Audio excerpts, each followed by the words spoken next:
back to PTR Radio. Spectacular group of men. You go find them, you throw your arms around them, you give them a big kiss on the mouth. This is PTR Radio.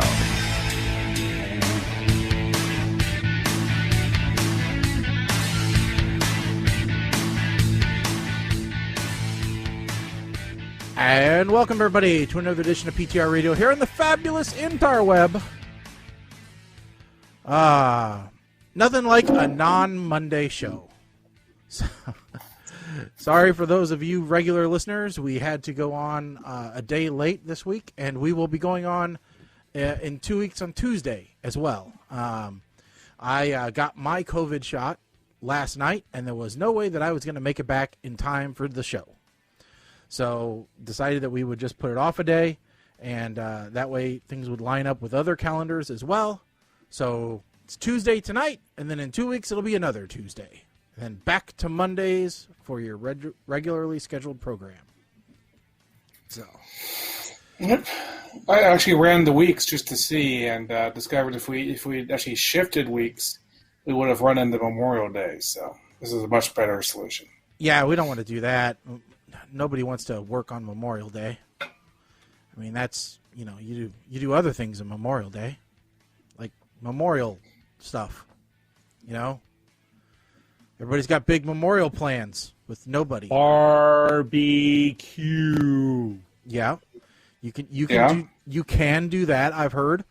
You wouldn't be doing as much nowadays, but you could still barbecue. Damn right. You can barbecue. It is my right as an American to barbecue, to grill meat. Yeah. Whether there are people here or not, I will do it, damn it. You could barbecue too much meat, potentially as well, No such thing. No such thing as barbecuing too much meat. Nope. I don't know. You can have a meat hangover. There is such a thing. That's true. And, one of my favorite Griffinisms is, about the meat sweats. Yes. Yeah. I am meat rich right now, actually, because we've got our half a cow and we've got our half a pig. We just picked it up, a couple weeks ago. So we are freezer full. Although we have a situation currently, our kitchen refrigerator died on us. Uh-oh. Oh no! And I'm like, No. I don't understand how normal people handle this, because we're not normal people. So luckily, we had two other refrigerators to fall back on, and a stand-up freezer, But if we hadn't had that, we'd have been sunk. How do people not deal with lots of appliances? Yeah, I think a lot of people do have multiple appliances. It just depends how long they've owned a house. Well, and the thing that gets me is that's the newest of all the fridges, right? So the fridge that we are using in the basement was the one that used to be in the kitchen before we bought the kitchen fridge. That's what makes me upset. Or to use the parlance of the children, that's what grinds my gears.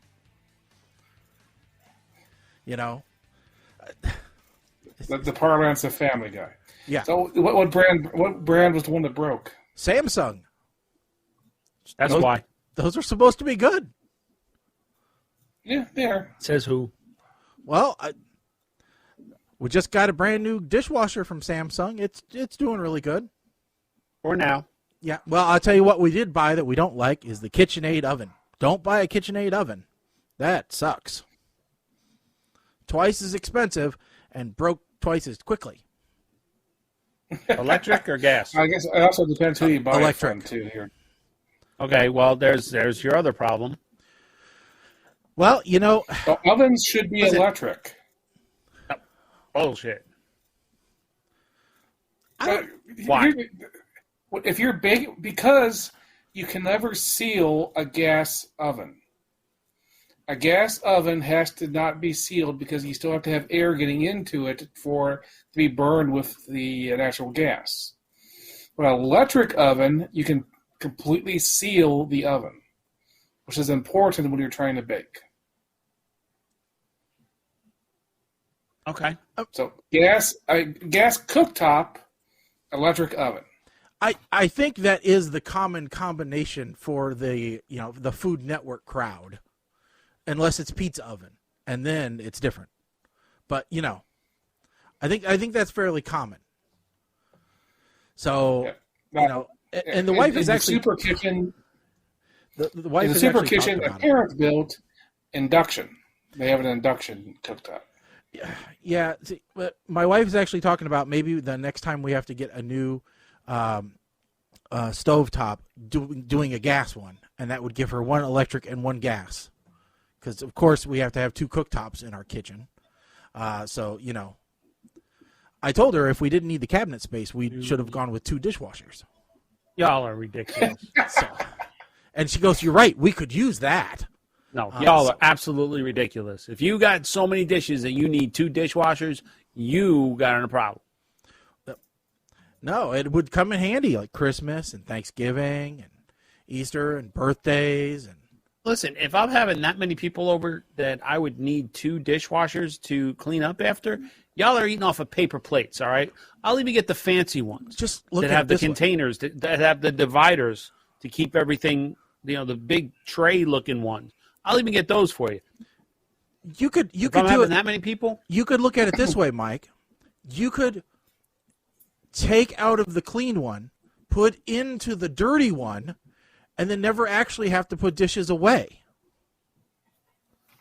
That's even more ridiculous. That's like when you don't have enough closet space and your clothing rotation solely depends on a full hamper. Because you need that transition sort. You need that buffer. No. We're out your ever-loving mind. So, I don't know. I think it's something that, people could benefit from. Is multiple I think dishwashers. you're crazy. I have once said that I want multiple dryers, because it takes twice as long to dry clothes as it does to wash them. What if you just? But then I got one of these newfangled HE machines, and now they seem to talk to each other and time themselves accordingly. Right. Well, they started making all-in-one units that are the washer and the dryer. So then you could just do twice as much laundry at one time. No. Because those are condenser dryers, and so they will take 3 times as long. Eventually, the technology will get to the point where we could do that. And then you could stack them, and you could do 4 loads of laundry at once, Mike. Just think of it. You could think of the day when laundry day really means you're wearing the last of your clothes.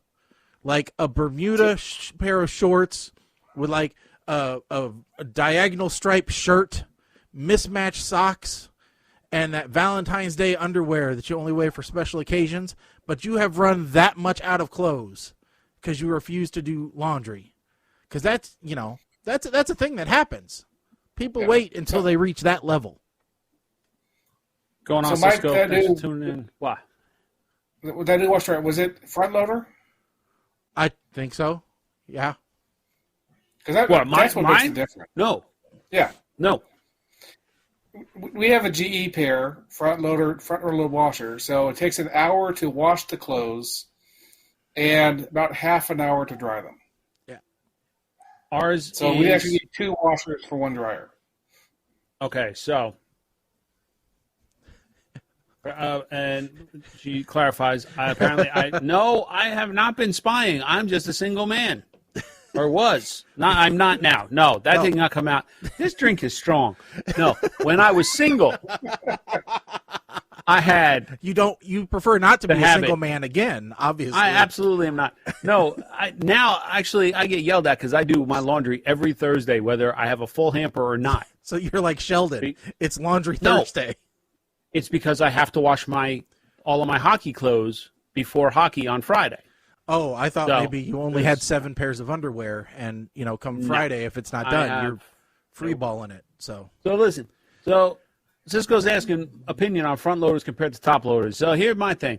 I have never had a good experience with front-loading washers and dryers, ever. The last time I used a front-loaded washing machine was at the laundromat.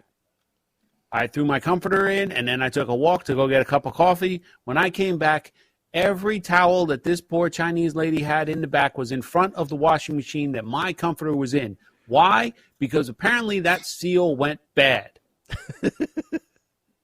Well, yeah, that does happen, and it was on a commercial machine, and, they get abused. And I absolutely, my biggest thing with the front loaders is it seems, while that seal does seem to go bad, everybody I spoke to has had some kind of issue with them. Well, be it mold, be it something breaking, be it. Well, let me tell you the issue that we recently had. Okay, now for those of you that are following us on Instagram and Facebook, you might have seen some of my DIY project stuff that we've done lately around the house. One of the things is we've re-floored the kitchen and the utility room, which is where the washer and dryer is. Well, turns out grout lines serve many purposes. All right, and one of those purposes is traction. All right, because what I didn't realize was when we put the new floor on, the washing machine was being held back by the grout lines. And once they were no longer there, the washing machine was free to roam the room while it was in its spin cycle. And it my wife likes to close the door because it's loud. And so the washing machine moved itself behind the door. So you couldn't open the door. Yes, I know. So you could not open the door because you had a full washing machine behind it. So waiting and all you kept hearing was as it was knocking the door nonstop during the spin cycle. The dogs were not having it. They were very upset. Finally, it finished, and I was able to He-Man muscle the door open enough to crawl between the door and the washing machine to move it back. The solution for that is obviously the little rubber things you put on shelves. That works, or rubber coaster type things. Whatever you can do to give the footies some grip.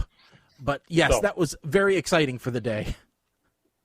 Here is someone, his wife hates the front loaders. Notice he doesn't say him. Yeah. Okay. So that the implication could be there about who does the laundry in the house.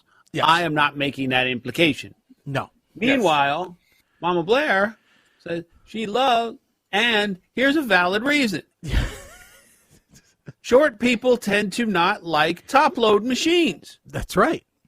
Because it's humiliating when they need to get a step stool to get that last sock out of the washer. Yes, it is. I get it. Yep. Mm-hmm. Yeah. We actually hunted down a top-load machine with large capacity that has an agitator.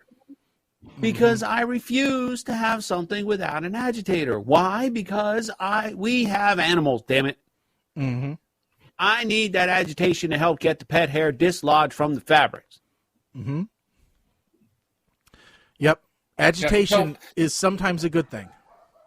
Yeah, so here's what I'll say about top loaders, okay? So first off, a home top loader is so low on using water that even if the seal popped on the front, there's not that much water is going to be coming out anyway. So that's less of a problem.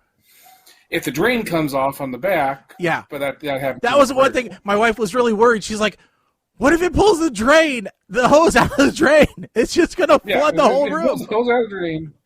I'm like, I think it'll be okay. And luckily, we were fine. It had enough cord where it was. I'm like, I don't know if it's going to pull the plug.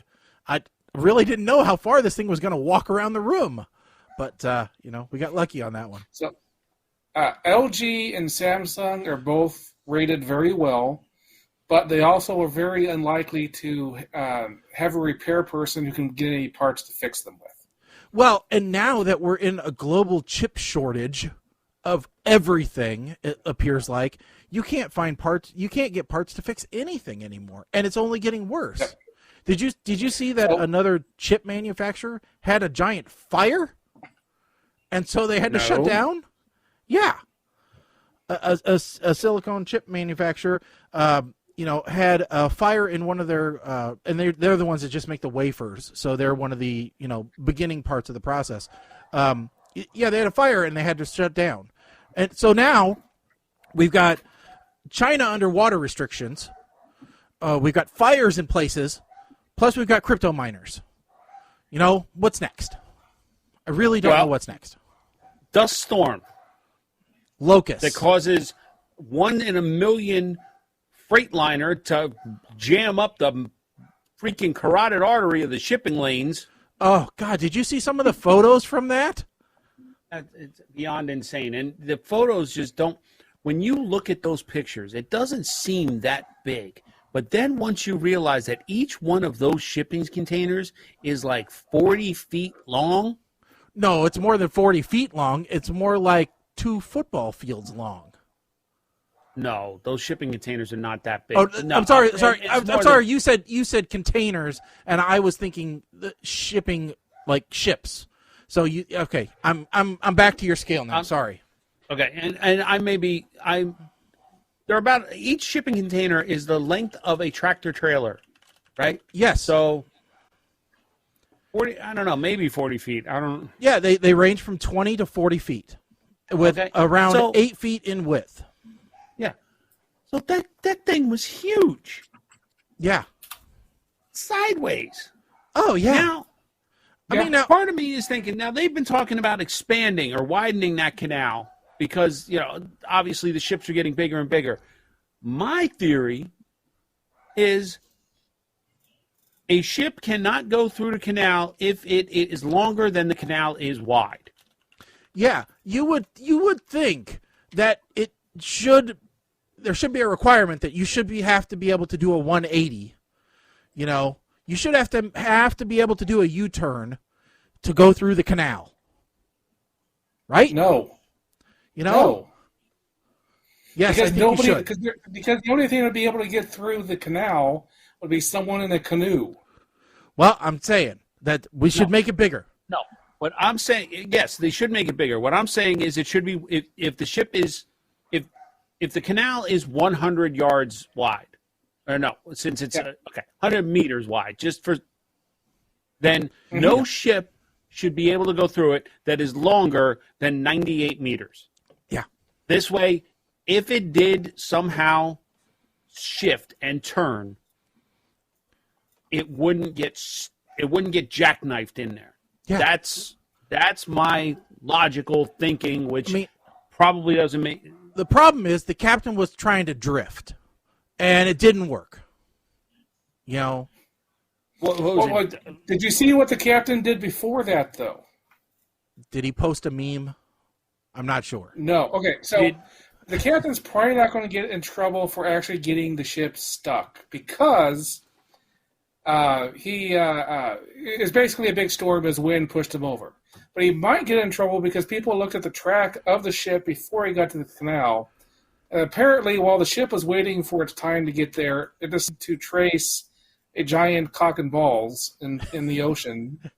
It's like those pilots did with their jet wash that one Just time. like the pilots, yes. Well, hey, you're bored. You're out to sea for a long time. It's going to happen. Listen, I had to explain, like, Kim and I were talking about it. She's like, yeah, apparently some are taking the long way around. I said, yeah, and then they got to deal with pirates. And she's like, pirates? Yes. I said, yes, not like arg, matey. Not like where's the rum, Look at me. I am the captain now. Those kind of pirates. Yeah. And it's a lot longer trip, a lot more expensive trip. Yeah. It was more than just a stuck ship that contributed to gas prices, and I'm not even talking political because that's everybody likes to blame the president when gas prices go up or down. Yet, yes, but the price war between OPEC and Russia ended. Well, and not only that, but the demand has gone back up, but the producers reduced their production.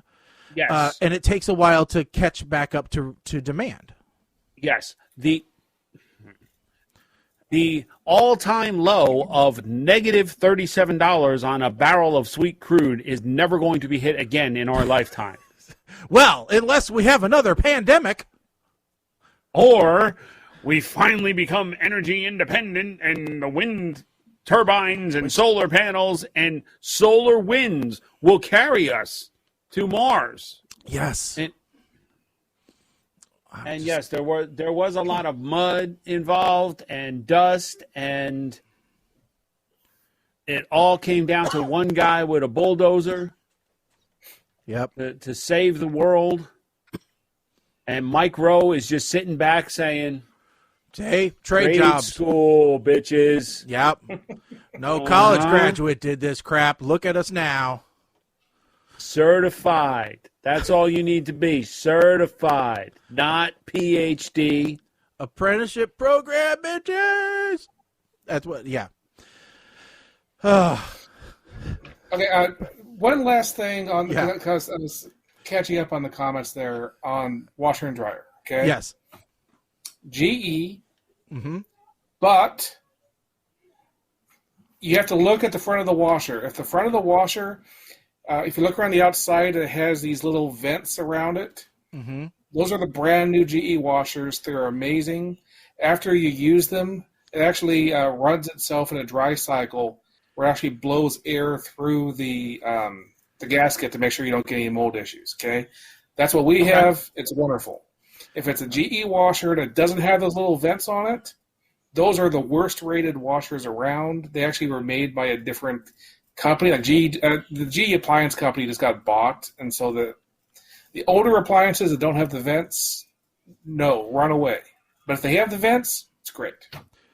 That's my word on appliances for that. You see, that's why I go top loader. When I'm done, I just leave the thing up. Now, you know something we haven't done this in a while. We haven't taken talking about this. So Mike likes top load. A phone call we in like, a while. Well, yeah, but that's because I haven't had time to fix it. But anyway, we haven't taken an online personality test in a while. I don't like tests. Well, I'm sorry, but we need a test every once in a while to tell you, what your alignment is, Mike. And we're not talking about Chaotic the car neutral. here. We want to know whether you're chaotic or not. And so I linked to a test, whether you're a lawful good, a neutral good, a chaotic good. Was I supposed to take this before the show? No, we can take it during the show. I think it might be kind of fun to take it during the show. Okay. But all right, so let me. There's something in my head. Let me hold on. So let me paste this to the Facebook feed. Yeah. So if folks want to. So what this started out as is a what Dungeons and Dragons character am I? Which I found this amusing because of my daughter. It was kind of funny. I went through a tub of my stuff from my parents' house, and I found a Dungeons and Dragons Dungeon Master book from like the early 80s that my mom had gotten from a garage sale for me. I handed it to her and her boyfriend, and they thought that I had handed them gold because they're all into Dungeons and Dragons now. My daughter actually bought a sword. So, Crap, this is one of those chaotic. Okay. I was joking when I said chaotic neutral. I have no idea. All right. No, So first question. Family elders are expressing disapproval of you to the rest of the family. Do you, 1, accept the criticism and change your ways? 2, seek a compromise with them? 3, besmirch the reputation of those expressing disapproval as you ignore their scorn? Or 4, silence them any way you can? I'm going to say I probably... Boy, if there was another option that says don't pay any attention to them and cut yourself off in every way from family, that would be my option. Yeah, I'm kind of thinking I'm doing the besmirch because I like that word. Yeah, I do. I point out the failures in my sister all the time and say, hey, listen, I'm not that bad. And I knew you two were going to do that because I'm just going to do the accept the criticism just because I want to see something different. Okay. Would you give up a promising career to aid the family in time of need? 1, in a heartbeat. 2, yes, with some reluctance. 3, only if I was certain I'd be able to return to my career soon. Or 4, no. Probably yes with some reluctance. Yeah. I can't Nope. figure out what the scenario that could possibly be, but Yeah. Nope. Mike says, no, you're on your own. No, I'm going to continue with my career, and I will help you financially. Leave me the hell alone. Would you betray a family member to advance your own career? Yes, without a twinge of guilt. Yes, if I could do it secretly. I'd resist the temptation, or I find the very idea abhorrent. Well, see, I don't like these because there's a lot of gray areas here. Like, it doesn't say which family member. You know, if you're talking, abhorrent. I would do it Like- if I could do it secretly. like if you're talking about, my wife, obviously the answer is going to be I find the very idea abhorrent. But if you're talking about my mother, maybe if I could do it secretly. Yeah. If you're talking about my half brother, I would without a twinge of guilt. So I don't know here at all. It depends on the career. If my career was FBI agent and I just found out that someone was a murderer, then Yeah, okay. Let's. All right. let's- truss them up like a deer. Do you respect the Yo. leaders of your family? Their words guide my actions. Their role models for me. They're often out of touch with my life, or they're out of touch with reality. Right now, I'm going with the last one. Where's there's option 36 5? of I am these. I know we're just going to go through a few of them. We won't go through all 30. We'll go through like 10. I'm just saying, what if you are the leader of the family? What's that one missing? It's not that I'd pick, but Yeah. still. If your here you go, Colin. If your family had arranged your marriage to someone loathsome, would you A, go through with it, proud to serve your family, B, agree hiding your reluctance, C, subtly work against the union, or D, flee? Yeah, so flee is the answer. Does she have big boobies I would well, if she's loathsome, then the and answer's gotta birthing be, hips? the answer's got to be no if she's loathsome. Well, personality-wise, she could have the personality of a freaking dish towel. Anyway. I'm going to say subtly work against the union. I'm a Colin on this one. I'm fleeing. Estranged from. Well. Speaking of, estranged from a family member. On his deathbed, he seeks reconciliation. Do you speak to him but hold your ground? Refuse to speak with him. Discuss your estrangement openly and without rancor. Actively seek reconciliation and heed his dying words. There's not an Does option he to have just- money? There's just not an option to just humor him because he's not got much time left. Is it too late to get into the will? Well, I'm going to go with discuss because that's what I'm taking as the option you just said, Shay. Okay. We'll discuss it openly. I'm not going to be mad. Oh, he's dead. Great. I'm going to speak to him, but hold my ground.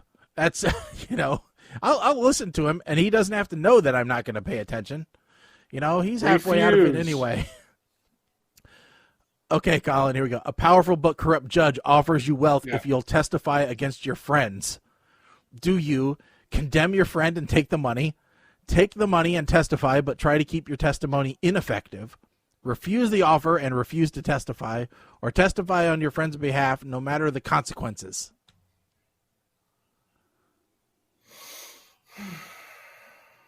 I'm a genius. So. Reminds me of the movie Nothing But Trouble. Yeah, I'll go testify. Yes, it does remind me of Nothing But Trouble. Okay, assuming that it's a corrupt judge, not necessarily a murderous judge. Like Dan Aykroyd. Yeah, if we're in Sweeney Todd, then I'm going to take the money, but try to keep my testimony ineffective. Be the worst person on the stand ever. Yep, I'm there. Okay. All right, Mike, you want to read the next one? Do you become close to friends or hold most people at a safe distance? I have an abundance of close friends. Liar. I have some close friends, possibly. I have few close friends, most likely. I try to keep people at a distance. COVID. Yes, if COVID was answering this question, it would pick D. I am going to pick C. Yes. Have you ever betrayed a friend? I've done so more than once, and sometimes I get away with it, bitch. Yeah, I've done so should be once. I kind of need the option in here of possibly, but didn't mean to. That's more likely. I've been tempted to, but never gone through with it. Yeah. Sure. I'd never contemplate such a thing. Liar. Yeah, I'm going to go with the C. I've been tempted to, but never gone through with it.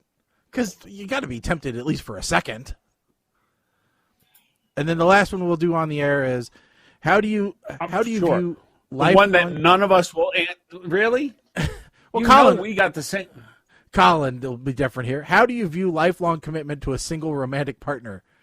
A, I have or want such a romance. B, such a romance would be ideal if it's achievable. C, I worry I'd miss out on what others have to offer.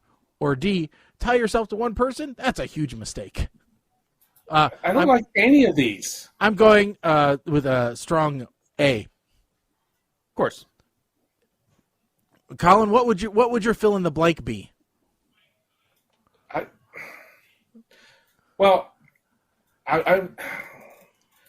Okay. I think it would be a mistake for me to tie myself to. I think it would be a mistake for me to marry anybody. But that is not the meaning of this particular response. This response is, I'm Dan Fielding.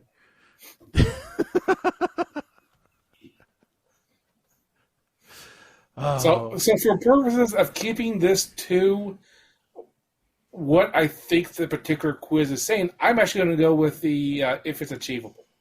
Okay. Oh, see, we have fun. All right, so like I said, Mike posted that on our board so that you can take that and finish it out. I'm trying to go through as quick as I can here.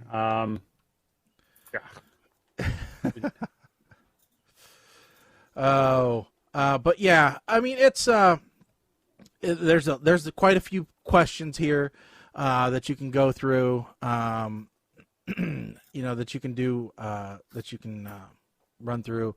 Your community is threatened with an invasion. What do you do? That's always a fun one. Do you respect laws and authorities of the community? Oh, okay. Do members of your hometown shun, avoid, or mock you? Would you stand for office or seek to represent the interests of the community? I think we've already decided this show pretty much negates us from ever being able to do that. Oh, right. Nice one. Your country is racked with famine. That's always a fun one because that almost happened with COVID.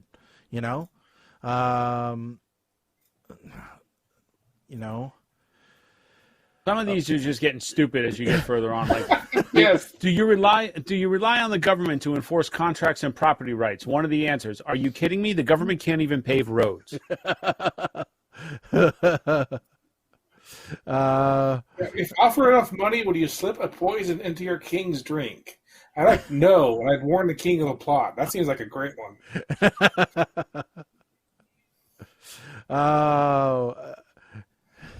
If imprisoned, would you injure or kill others to escape? Well, duh. You have accidentally committed a crime. Accidentally. Do you Whoops. turn yourself in? Do you turn yourself in and attempt to make? It's none of these answers say anything about I've gotten caught. So, yeah. While traveling, you witness an assault. You are ordered to testify, which will delay your travel significantly. What is the best use of wealth? When confronted by beggars. That is an ignore. By using magic. by beggars, do you mean like the Little League team with the cans at the stoplight when you're praying to God, oh, please, God, let it be green? I'm driving at 5 miles an hour for a mile just trying to time this light with the traffic. I'm doing advanced calculus in my head trying not to get stopped where I have the guy just sitting there by my window. Oh, no. I was more thinking the guys with the cardboard signs. Listen, I don't. Well, we don't have any of those around here. Now, if the guy's got the poppies, then I got a problem, and I got to give. I'll give him my Aldi quarter if I got no other change. I mean, okay, so I came out to being a true neutral.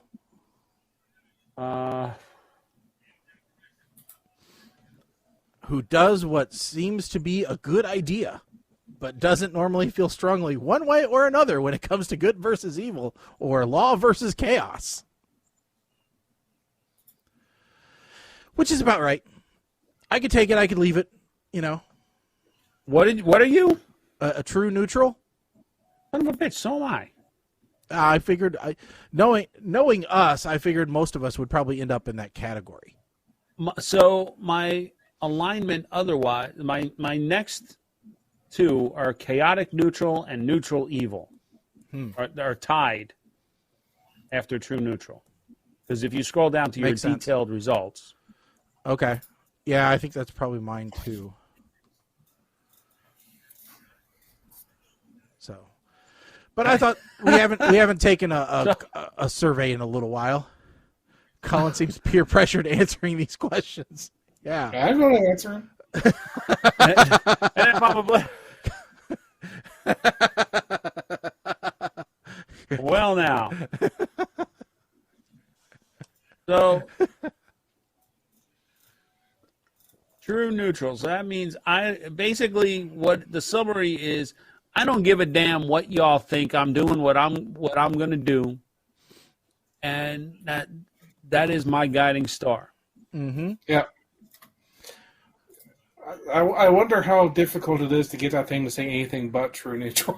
Oh, so you ended up that way as well? Oh, yeah. Okay. I went to the point of actually answering the questions, so I still got the same result. So when at your detailed results, let's just run down. Like my alignment, lawful good was 8, neutral good 16, chaotic good 11, lawful neutral 14, then true neutral 22. I'm trying to figure out where these numbers actually come from. Chaotic neutral 17, lawful evil. So I am nowhere near lawful, basically, because lawful evil was 9, lawful good was 8. Yeah, mine was, yeah. Yeah, I was lawful good 23, neutral good 25, chaotic good 18, lawful neutral 25, true neutral 27, chaotic neutral 20, lawful evil 10, neutral evil 12, chaotic evil 5. For law and chaos, it was law 9, neutral 11, chaos 4, good and evil, 14 good, 16 neutral, 1 evil. Did I skip questions or something? Because your numbers all are higher than mine. Well, that's okay, because, yeah, I was, like, going down 8, 16, 14, 10, 18, 16, 10, 18, 16, and then in Law and Chaos, 3, 11, 9, and then Good and Evil, 5, 7, and 7. So, you know, all over the board. But, yeah, like I said, it was just fun, you know, try and do a survey. We haven't done one of those in a while. I don't remember which one was the last one we did. It's been so long. No idea. No. You know, going through coronavirus, I realize it's now been over a year since I've been working from home, and we've talked about, you know, different companies making the decision on whether they're going to keep working from home or not. And Yahoo Finance actually came out with a few reasons why companies might not continue to let you work from home after coronavirus is over. And I don't know that I agree with their reasons. Now, they only came up with 4. You know, so we'll see. I'm very curious, especially, Mike, your point of view on this. Okay. So the first one they point out is your employer has an existing lease. Commercial lease agreements are typically long-term in the range of 3 to 10 years, and they can be expensive to get out of. If your company's in the middle of a lease agreement it can't get out of without paying an exorbitant fee, it makes sense that it would want to make sure that the office space it's paying for isn't going to waste. I don't know that that's really a thing. I mean, no. No, at least an not around existing here. lease, if they actually own property, you know, like for example, Google owns, by way of One City Block LLC, a building in New York called 111 8th Avenue. And the building literally is an entire city block. Yeah. It makes sense to me if they own that real estate that they are going to have employees in that real estate. Right. Right? Leases, a little different. Yeah, leases are different because even, let's say that you have a fee to get out of a lease. It's not the same amount as what your lease was, usually. It's usually a percentage of what the total lease cost was. And or there's other offsetting costs that you will end up recouping. You know? So there's a couple of ways to look at this. Now I can understand that they would drive it. Let's say a company had 2 campuses or 2 buildings, and they decided, well, we only need X amount of people in. We can get away with one of these spaces. So everybody who used to go to A, you now have to go to B, and we're going to cancel our lease on A. That kind of thing I could understand, but it also depends on the type of work. Yeah. See, and I don't know if they're going to talk about this later on, but there's a lot of discussion. The onus is on the employers to prove what value bringing employees back has, because so many people have proven their productivity has stayed the same or gone up during lockdown, where people were forced to work from home. Yeah, that was the big concern was, well, we can't let you work from home because you won't work as hard. Well, that hasn't proven to be the point, the case.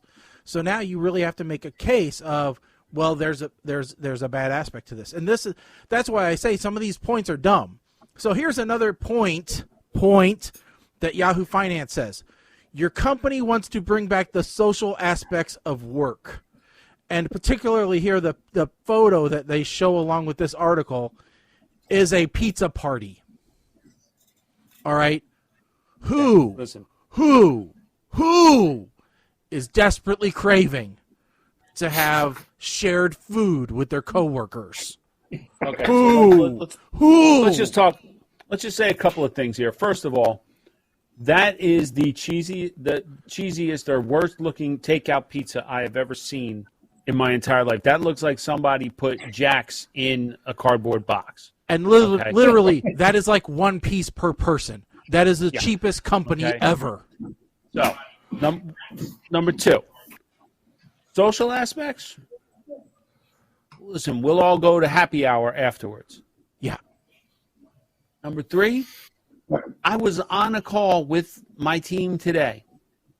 There are 3 of us in New Jersey. The rest are scattered across the country. What the hell difference does it make if we're going to be in the damn office? Yeah. So I have a meeting with my staff 3 days a week on conference call where we talk about whatever is going on. That, and we turn on our cameras. That's social enough for us. We don't need any more. Yeah. We don't need you to bring in donuts when it's your birthday. We don't need to have a monthly potluck where you bring in stuff I don't like and I forget to bring in something, so then I have to go out at lunch and get something and bring it in so I don't feel like a jerk. We don't need those things. We don't need that one guy who keeps coming to your desk, droning on and on and on and on about the differences between what this bread's ingredient list was last time he got the bread and what it is now this time, and how it's a huge conspiracy. So last week, we had a Zoom call with a vendor, and we had kind of like a pregame call internally, and we were told these guys are all going to put their cameras on, so we are going to put our cameras on. I said, oh. Yep. Looked around and said, oh, boy. Well, I mean, you see the flag behind me. Okay. Let me just be clear. That's 10 feet away. Yeah. Okay? So, from right at the corner of that whiteboard over there, I have something screwed to the wall, like a little hoop or a hasp, and I have a bracket over here. I hung my damn green screen up. And I went online 10 minutes before the meeting, and I found a backdrop that was like a brick wall, but the cement or the between the bricks, actually they overlaid like a world map on top of the bricks that looked like it was cement. And people were like, wow, you got a nice office. I'm like, thank you. Yeah, see, just about every other person, every other person except for me uses those silly background, overlays. I am the only person on a conference call, I think me and one other guy, that actually shows you what is really behind us. Bill, one of the guys, he's not in my group but another group, the other day, he had a background behind him, and let's see here. If I can find it, and you tell me how quickly you can realize what it is, and we'll see how good you are, because I knew what it was in literally a second, and everybody else said, "Oh, are you in your living room?" And I'm like, "Come on, you can't be that stupid, really? You absolutely can't be that stupid." And that's a crappy image of it. So let's see if we can get a better one. There we go. That's much better. So this is what he was in front of.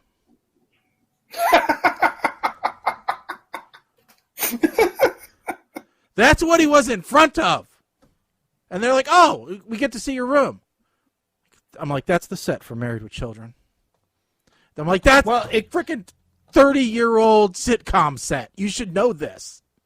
It could be worse, dude. So here, okay, this is going to be interesting. Never done this one before. Let's see. Which one is screen one? I think that's screen one. Okay, well, let's see if this works. Okay. So this is the one that I put up. Okay. Yeah. Yep. After I was told in no uncertain terms, well, this was one that I had. Uh-huh. Okay, between two firms. Mm-hmm. I was told in no certain terms, this one is not acceptable. Yep. So I had between two ferns here. I had the black one, which didn't, that wasn't too. I had this one, which is Drake and Josh. Okay. And that one, which I was told is not exactly acceptable either. The other one that he had, and I'm trying to see if I can find it, was he had an animated one, which was him sailing. So you actually saw him seated on a boat with the mast behind him and the waves moving. And it's a good thing nobody had motion sickness, because it actually did have the ocean moving behind him. And so, I mean, Mama Blair writes in, and she does have a good point. There are a lot of cool people I never would have known if I hadn't worked with them in person. I'm discounting the ones I wish I never met. Yeah, you take the good, you take the bad, take them both, and there you have working in a cubicle. Yeah. Right? So my best man, I knew him from work. I met him at work, right? I have plenty of friends from work. Yes. But it's kind of a different time now, and I agree. Back then, when your entire team was in an office, and when you had a problem, you could get up and you could walk to somebody else's desk and try and get help with that problem. That was an ideal time to be in an office. The thing now is we're so electronically connected that so the next one on this list, number 3, I do kind of agree with. Working from home isn't the ideal situation for some employees. You're right. I agree with this. I've told people that I work with, I'm like, listen, if you have kids going to school to remote learning, and your wife's also working from home, and you're hunkered down at the couch or at the dining room table, I suggest you move and get a house with a dedicated office for yourself. That's my suggestion because it works really well for me. I am isolated in the basement. I have my dedicated space, and they are off someplace else, completely separated by several doors. I'm like, that is the ideal situation. If not, leave. Leave them. Just divorce. It's much simpler. I'm like, work from home by yourself is the best way to go. And since this is going to be the new normal, maybe it's just better for your sanity. Yeah. Or just put the camera down lower and have it pointed up at the corner of the ceiling, and you're good. I have people who go, "Oh, my dog's barking." I'm like, I have 4 dogs. I don't care if your dog's barking in the background. I really don't care if your dog's barking in the background. You know what the mute button is? Use the damn mute button. Yes. So yeah, that one. Number 4. Oh. That I love companies who think this one applies to them, but it really doesn't. Your company relies heavily on collaboration. Now, you may think you're the next Google where you need ping pong tables and, fancy food courts and everything else to inspire collaboration. You don't. You just need people who know how to freaking get the job done. All right? And stop talking so damn much. All right? Listen, if you're going to try and be like Google and have these wide open concept offices where everybody can see each other and there's no assigned desk and you can float around and what have you damn well better be given the free food and coffee and drinks and all of that stuff too. Don't make people pay for that. Don't half-ass it. Do it all or don't do it at all. Exactly. Yeah. We want free snacks if we're going to put up with listening to so-and-so's phone call. That word collaboration, that's like a trigger word for me, man. And synergy. I still hate that word. Synergy only ever had one good use. On a Dilbert cartoon. That was in the Gem and the holograms. Yes, exactly. No, I'm sorry. Not everything requires collaboration. It requires coordination, but I don't have to be next to you for that to happen. I will tell you what I want you to do, and I will tell you what I'm going to do. You go do it. And besides, we have tons of toys to collaborate with.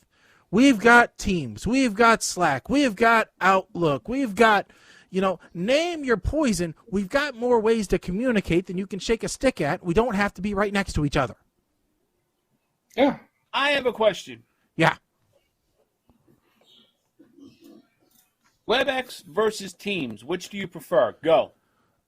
Teams. Well, you don't count. You're a Microsoft whore. The problem is, within our environment, Teams is a bit neutered. Okay? We can't schedule Teams meetings. We can only do ad hoc. Really? And that's because we've decided WebEx is our standard. Because we got big into WebEx. But I tell you, there are a lot of issues with WebEx. Although we're trying to make it better, there's still issues with it, and it's not universally used. If you ask a lot of people, they'll say, what's your preference, Teams or WebEx, they'll say Zoom. Especially like the disabled community, they'll say Zoom all day long, neither of the other two. I was in a conference call with the blind folks the other day, and they said they actually dropped out of WebEx to attend it on Zoom because it was more usable on Zoom than it was on WebEx. And we've pushed WebEx to make changes. And Teams is not that much better. In fact, Teams is probably worse because they don't have anything regarding captioning on there, I don't think. That sounds surprising to me, but I haven't tried. Well, because I don't think Teams is meant for mass distribution. It's meant for internal collaboration. It's not meant for, anonymous sign-in. Whereas WebEx and Zoom and that is. I think Teams does have captioning, but it's one of the things that's been neutered off, so we can't turn it on. Yeah, so I think I actually looked that up once. The reason I say Teams is we actually use it for collaboration between our actual internal So my project people, we have a chat that we've created on Teams, which is great because it means that I can go back, months and months and months to go back and figure out what we said back then that made us make a decision. So it's not just and we also we use Teams to maybe just call each other. Yeah. Since we don't really know each other's phone numbers, we just call each other on Teams. Yeah, I mean, if I'm just a one-on-one with somebody, usually I'll throw Teams on. But it is a little bit more clunky in Teams sometimes than it is with WebEx to do certain things. So it just depends. It depends on what we're doing. Like my staff meetings I run on WebEx. Most of my meetings with Adobe and other vendors I do on WebEx. A lot of times just because it's easier, because I can schedule those. But yeah, it's, if we hadn't already been in bed with Cisco with our phones and everything else, the story would probably be different. Yep. Apparently, to turn on live captions is what they call it in Teams. You click on the ... at the bottom. Yeah, but I don't think it's probably available in the government section, in the FedRAMP section. Exactly. Which is another problem in itself. Huge, yes. Is that Teams for government is so far behind Teams for commercial. And that is not just Teams. It's the entire Office 365 catalog. So. Yeah. Oh, yeah. No, I actually submitted several things in their changelog, and I'm waiting for them to fix it. For no good reason. Yeah, speaking of things that are different, let's talk. Mike, you have this story about a Texas restaurant that we probably need to talk to. Now, Texas, my opinion was Texas really wasn't for all the mask mandates and everything else. So this article really kind of took me by surprise. I didn't think Texas was. I thought they were they're not they're not live free or die, but I thought that they were of that same mindset. Okay, so my understanding, and I'd have to go. I got to go back and look at the actual article, but you still have local restrictions that supersede state restrictions. So, in general, the governor of Texas may say there's no statewide mask mandate, but localities could have their own, based off of their own research or their own whatever. Right. Yeah. Actually, what the governor said was, we don't need a state mandate because individual businesses can make the decision themselves. So this is just a business doing what the governor said they could do. Right, which is the same way that the federal government said the states can do what they want to do, and then some states said, well, the counties can do what they want to do, and which is when you get all these different rules so that the people don't know what they're supposed to do because it's a free-for-all everywhere. Nonetheless, let's get past that. Yeah. So this diner decided that they were still going to – they put up a sign in the window that said, our new surcharge, $50 if I have to explain why masks are mandatory. $75 if I have to hear why you disagree. So yeah, which is great. I love that. I love that because so many people want to bitch. So many people want to complain. Now, to answer the overall question you're asking, though, Texas is actually what's happening in Texas is there's a lot of companies from California that are moving from California to Texas. And a lot of their employees are moving as well. So, especially in places like Austin. Yeah, it's becoming less blue or less it's red. starting close to Seattle. Yeah. So it's slowly turning. The mindset is turning, a little bit more progressive. I understand. So, but it's interesting, saying that. I've never heard of web at work. I never heard of that. Or me web. neither. I don't know. I don't know. Are you saying it's web at work, or are you saying web at your job? And they say all we ask is that customers wear a mask as they walk past other people that are eating and not wearing a mask, which is true. I mean, you can't eat and wear a mask, right? Sure, it doesn't seem like a lot to ask, but apparently it is. Says Lacombs opened the restaurant in October 2019 and had to close for 2.5 months because of the pandemic. We have a race that we have not finished, and when the numbers go up, our business goes down. So, yes, it's very urgent that we keep the numbers down, they say. Which is true. You want places to stay open. You do what's best for the community, and it's difficult to get people to understand that. That's what's been infuriating to me the whole time is people want to complain about what they should, what they're being told to do, and what's happening to small businesses, but then they don't want to do the simple things. In my mind, what is simple? In order to enable businesses to stay open, and that's the small thing that really confuses me. Yeah, I mean the bar that we go to after hockey it's table service only. You cannot sit at the bar. Now what they did, and I think I've kind of talked about this before, but if this is the bar, okay, they take the table and put it this way. So you're not seated facing the bar, but the bartender can still kind of serve people. Yeah.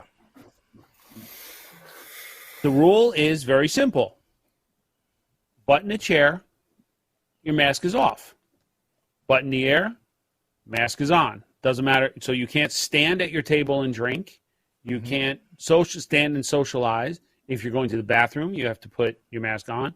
Coming in and going out of the bar, mask on. It's simple. Why are they doing that? Because it's not complicated and it lets them stay open at maximum capacity. Yeah. Does do the owners like the restrictions? No, but it's better than the alternative. Yeah. Yeah. That being said, I think with warmer weather, I think at least here in New Jersey, they're starting to realize people are going to start revolting. And if they don't do something to figure out how to increase capacity and allow businesses to seat more people outdoors, I've seen a lot of the places that did outdoor seating last year when they opened it up, they're starting to put up more outdoor like canopies. So that they can use the outdoor seating in inclement weather and they can rely on having that extra capacity. So hopefully the governor doesn't do something stupid and roll those back. Yeah. Yeah. It's just, yeah, I mean, and then you look at the cases like Florida, right? Where they just got inundated by all the, 20-somethings and, late teenagers who just bombarded the entire state, Wow. For spring break and are now threatening a fourth wave across the entire country because of their need. They're talking about a fourth wave in Jersey, and I'm like, we haven't gotten out of the second wave yet. Yeah. Our waves are more like ripples in a pond at this point. And here's the problem. Because I saw an article today that I guess on Twitter that Governor DeSantis is now being questioned about the reporting of deaths. And that he was understating them in order to make numbers seem better. The issue here is very similar to what I saw as far as like vaccine distribution and what have you. There's no standard, national standard saying this is what qualifies as a COVID death. This is what qualifies as a COVID case. This is how you report new cases, daily new cases. This is how you calculate your rate of transmission. Even with the testing, there's no standard to, I believe it's, not RT, CT, cycle time, which is kind of like the sensitivity of the PCR test. Yeah. Some states were testing at such a level that if you had minimal antibodies and were not even contagious, you would still register as positive. Whereas some states turned it up a little bit and realizing, if you're under a certain amount, if we test under a certain amount of the antibodies in your system or the virus in your system, you're not contagious. You've got it, but you don't have enough to spread. Yeah. There's been no standard, and this is part of the problem. Governor Murphy finally got called out on it today at the press conference about what constitutes a new case. When you say there were 3,000 new cases yesterday, does that mean 3,000 people were tested positive yesterday? Yeah. And we know the answer. The answer to that is no. The 3,000 cases, some of those cases, based off of publicly available data from the CDC, 30% of those cases were tested more than 2 weeks ago. Yeah, I mean, even we had some situations, although I don't think it was probably to that extent, where test results were delayed, being counted into that day's counts, and so then they rolled to the next day, which showed an inflated count. Now I will say a lot of times they did come out publicly and say when that occurred, but they just said it on the press conference. I don't know that it was denoted in the press release or in the statistic numbers all the time. I wasn't paying that close of attention to them, but I know that does happen. I mean, and to some degree, that is going to happen with any data, right? Some data is always going to end up being late somewhere along the lines, even though we wish it didn't. There's going to be some delay occasionally. Something's going to get tripped up, and it's going to not count on the day it should have, just because we're taking data from too many disparate sources and trying to cram it together by a certain timeline. There's always somebody's going to miss the boat, but it's how we explain that and how we deal with the messaging of that. And to your point, it's for New Jersey, it was done in a dishonest manner, where it resulted in what looked like a big influx, a big uptick in cases, where that really wasn't if you were to take that number and put it where it rightly belonged. Right. So my point is, put it where it belongs. That's fine. That's going to change the epi curve, right, retroactively, right? So we'll be able to see where the peak really was and what worked, what didn't. The problem is by reporting them as new, you're keeping the numbers up, and those numbers are the ones that you're deciding how to keep things open and closed. Exactly. So by artificially inflating them, you are – now, this is the best part. His chief of staff was on Twitter arguing with reporters, stating that this is all BS conspiracy theory. The data, the raw numbers are available for anybody that wants to go out there and do the calculations and see them. And there have been people on Twitter that have been doing just that, reporting on this for over a year now. So, it's all going to. The governor goes back and says, "I'm not exactly sure how they're calculating," and then turns to his staff. So somebody's going to take the fall for this. Yeah, see, our Department of Public Health director actually is the one who presents those numbers. So, the buck stops with her when it comes to the number presentations for Illinois. But anyway, moving away from that subject onto another one. So de Blasio is in the news for something different in New York, talking about the decriminalization of sex workers, Mike. Oh yeah, I did put this one up there. So we have had the decriminalization of marijuana, and now we're going to have the decriminalization of sex workers, possibly. So immediately, when I saw this article, I was taken back to George Carlin. And his whole routine about prostitution. Mm-hmm. About how selling is legal. Sex is legal. Sex is legal. So why isn't selling sex legal? Mm-hmm. And you know what? He's not wrong. No, he's not wrong.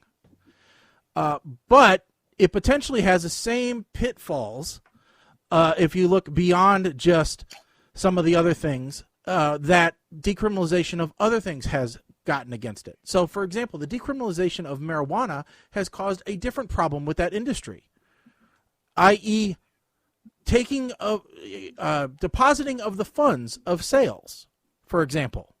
Oh, yeah. All right. Yeah. One of the biggest problems with any pot shop is that they have no bank accounts a lot of times because no banks will take their money because it's still a federal crime. So if he decriminalizes sex workers, will they run into a similar issue where they have nowhere to put their money? And as we know, that causes an issue because I'm sure solicitation will still be at least a state crime, even if it's decriminalized for the city. And this issue of the ability to process payments is not just related to these two things. Recently, some people out there may be familiar. I've heard of this site called Porn Center, Porn Spoke. Hub. Oh, Pornhub. Thanks, Mike. Appreciate it.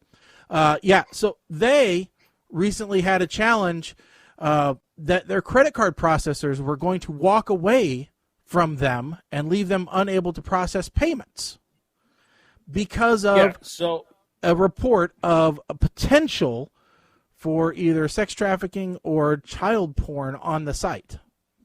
So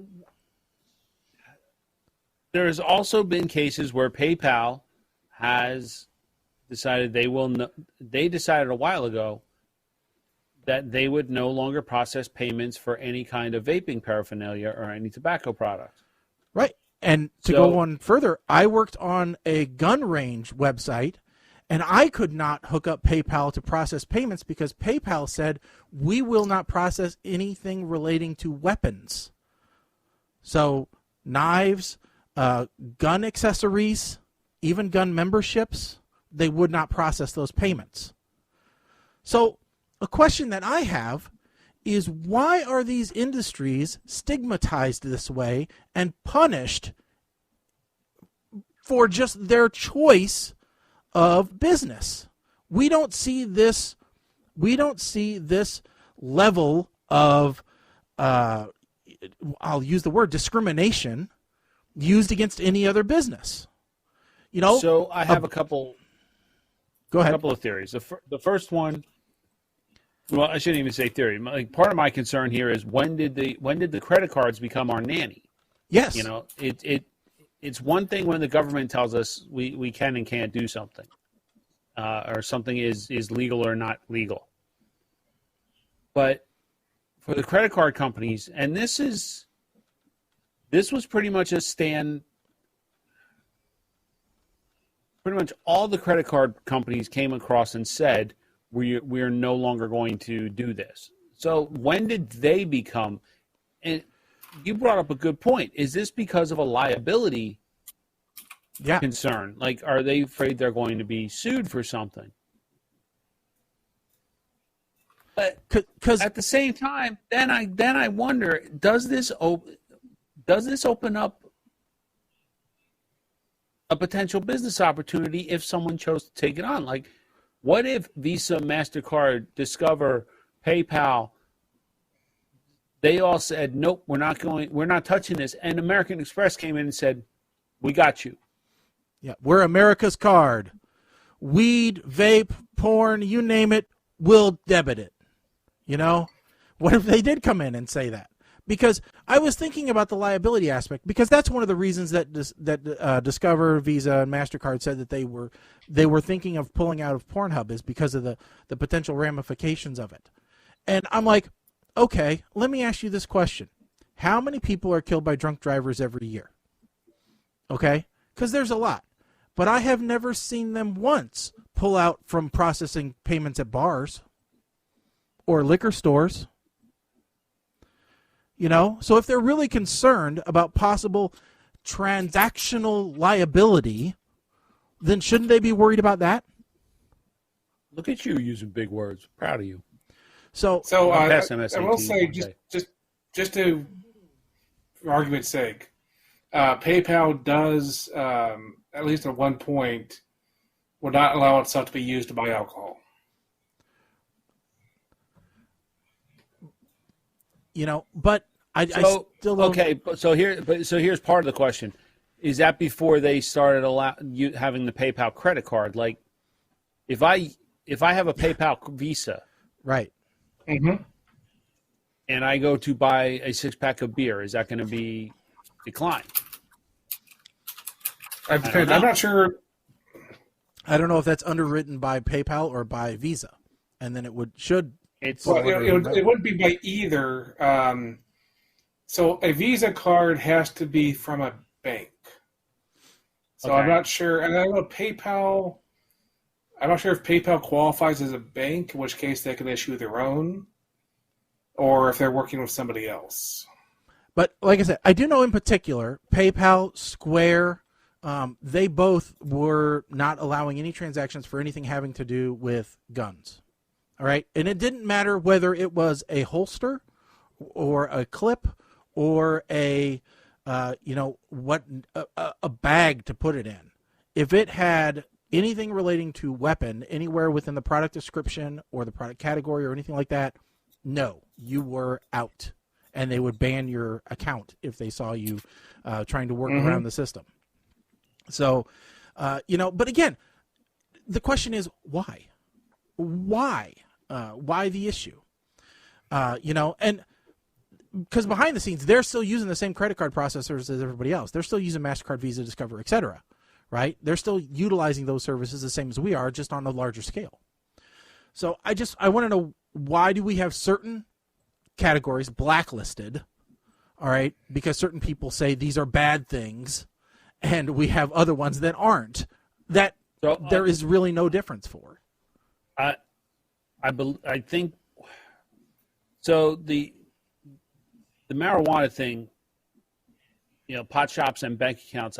That one I kind of understand, only because it's still a federal crime, and a bank account has to be federally insured. Right. FDIC. Right? So yep. I kind of get that. But the rest of this, as far as them not processing payments, that's a lot of virtue signaling happening here. Right?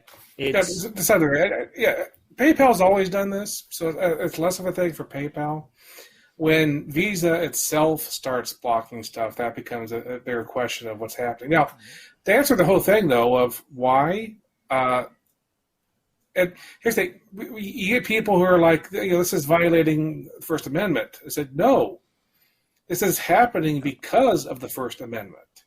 The First Amendment gives Visa the right to not support that. Well, I mean, I would never say it violates a right anyway, because it's not the government in this case doing it, But, right. In this case, yes, they have a choice to decide how they want to run their business. All right, they do have that choice, because businesses can choose how to operate. But, I still have a problem with it personally, of how they get to choose which sins are appropriate to perform transactions for, and which ones aren't, right? It's no different than when I call out Catholics and Christians and say, okay, why is your 7 divorces just hunky-dory, all right, but, this other thing that you did is not. Yeah. That it's that whole thing of, hypocrisy more than anything else, I guess. is that. And that's why I just wanted to bring this up, because, I mean, we are undoing people's livelihoods for something that doesn't seem fair to me. So, for example, like I said, de Blasio pushing for the decriminalization of sex work. Well, if the people can't get paid for it or secure the money that they make for it, it's not going to do anyone any good. All right. In the case of Pornhub, it meant the removal of over 20 million videos, and in some cases, the livelihood of a lot of women and some couples during a pandemic where they had no other income coming in. All right. OnlyFans is now OnlyFans has now been affected as well, where they've added more restrictions, pulled down millions of videos because of threats from their payment processors.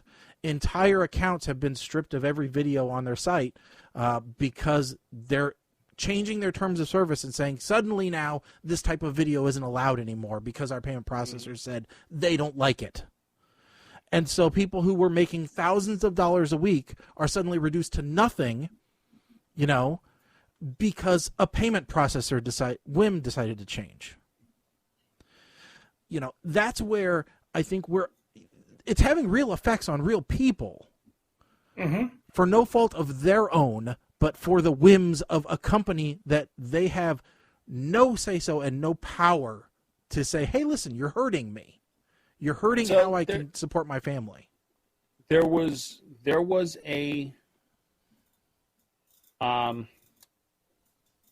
the workaround that one of the vape companies that is located overseas had for not being able to use PayPal or something. Well, first of all, they would take Bitcoin, which look, I'm not going through all of that bullshit. No, they said what we can do is you can buy a gift card from us because PayPal and the processors are still allowing gift cards because this particular site sells a lot more than just vape products. Okay.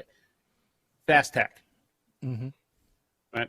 They sell all kinds of stuff. Buy a gift card, and then you can use that gift card to purchase your restricted products. Yeah. Well, what the hell am I going to do that for? That's just a pain in the ass. Is what it is, because now I'm going to wind up with 14 cents on this one and 13 cents on that one, and eventually you're just making out in the end. Yeah. So there's a problem there. Yeah. But I'm sure there's got to be some other kind of workaround here. Now, do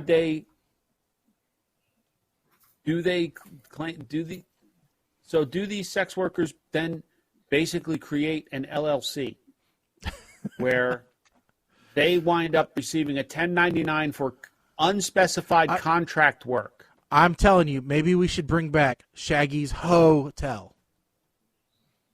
You rent the room, and the room happens to come with. Yep. Okay. See, here, never has a hotel turned away a credit card.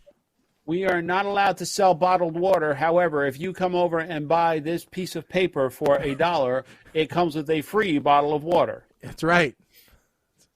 Well, there's a website that is not sex-related at all, but that both Shaggy and I needed to sign up for.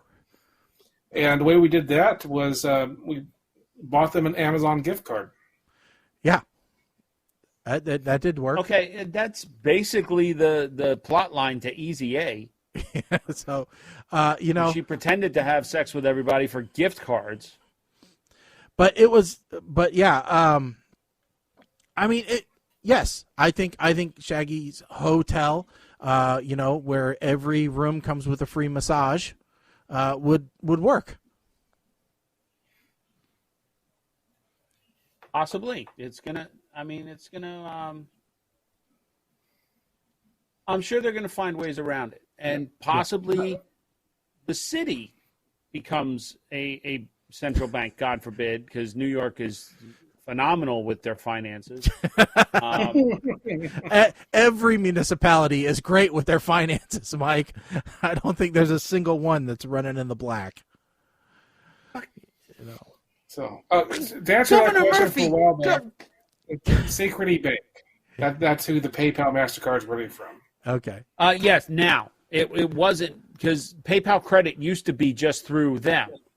But once, Synchrony actually, because now when I make my PayPal credit payments, I noticed that a couple months ago. It takes me to Synchrony's website to make the payment. Like, dude, no, why? Seems like Synchrony has a lot of my credit card accounts, and I don't like they it. do. They also do Sweetwater and Sleep Number and Care Credit and you name it. Care Credit. You know. Yeah, they're a big one.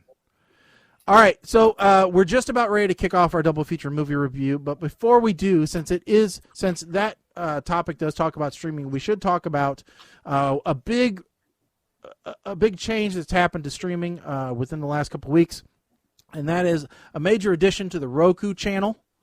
For those of you that have a Roku device, you probably know about this channel, and for those of you who don't have a Roku device, you can actually add the Roku channel to Apple TV, to a lot of the Chromecast, to a lot of the other platforms out there. They're just an independent channel that you can add, and they have added, one of probably the most time suck, shows of all time. And if you grew up with a dad in the home like I did, then you probably had this show on every Sunday. And that is This Old House. They have somehow procured the entire catalog for This Old House.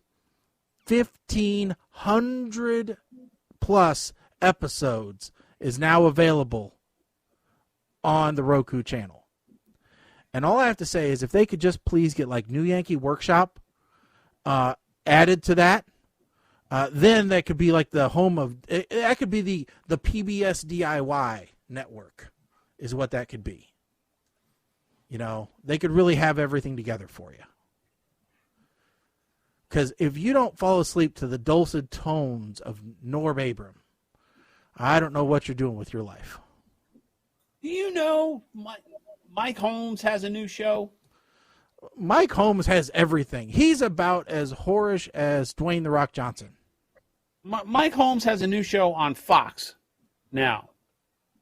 Holmes Family. No, I don't know that one.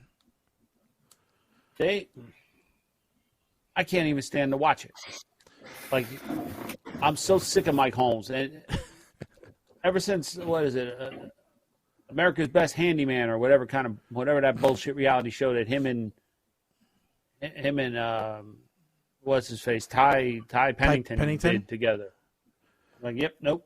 Ty I'm Pennington so tired of you, Mike. Listen to me, Mike Holmes. Ty Pennington had a show on called Tiebreaker, which was kind of interesting. No, it wasn't Ty Pennington. Who was the guy? No, was Ty Pennington from Move That House? What was it? Extreme Makeover. Move That Bus. Okay, yeah, okay, it was him. I'm so sick of Mike Holmes with his spray foam everything. That son of a bitch couldn't go when the oil well was leaking. He couldn't just go down there with his spray foam and fix that shit.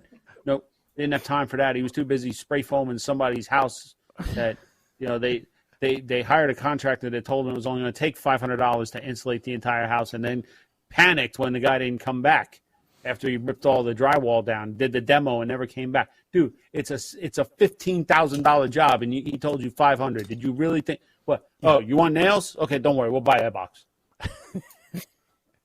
Yeah, Come on. You got $500 worth of demo out. That's what you got. Yeah, I got all of these shows. I'm so disgusted.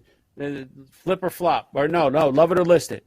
I sell stuff on eBay that I find in the trash, and my husband does a vlog about lattes. Our reno budget is $1 million.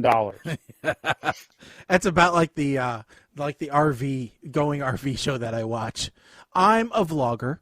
My husband, he does. He's a motivational speaker. Our budget is $500,000 for an RV. We want 3 slide outs, 2 bathrooms, and a dedicated bunkhouse, and lots of storage. It's just like, it just. How many vloggers does this world need? Everybody's a friggin' vlogger. Although you can get one for like that for about $40,000. So that's not. Yeah, I'm sorry. My example went off the rails. I don't know what to say. So anyway, but no, yeah, I love it or list it. Yeah, we need a third floor on our house. Our budget is $5,000. And we live in a ranch. We don't even have a second floor. We want a third. We want a basement in Oklahoma. Yeah. That poor contractor guy. Listen, we have to make this work. Okay, they've decided that they need the elevator because Grandma is going to come live with them and she can't do stairs. So you only have $500. We have to make this work. And the contractor, when she leaves, is just like.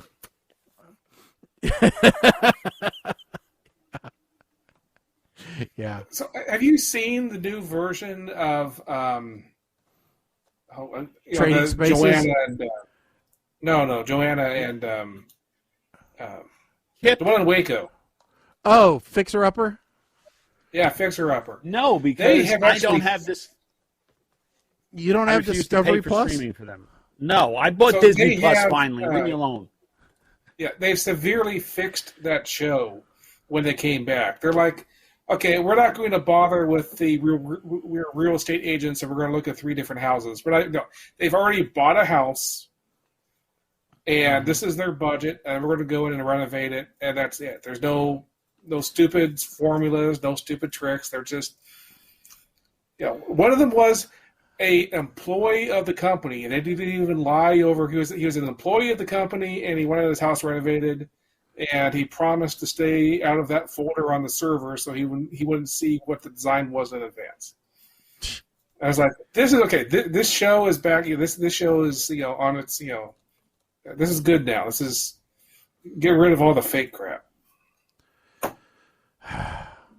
I don't know. I haven't watched it. I have Discovery Plus. I used it to watch Trauma Life in the ER. A Good Eats? Are you watching the Good Eats? I haven't watched the new Good Eats. I watched some of the old ones. So my husband's a barista, and I'm a stay-at-home mom, and we need 4 bedrooms, 4 baths because we have 4 kids, and our budget is $30,000.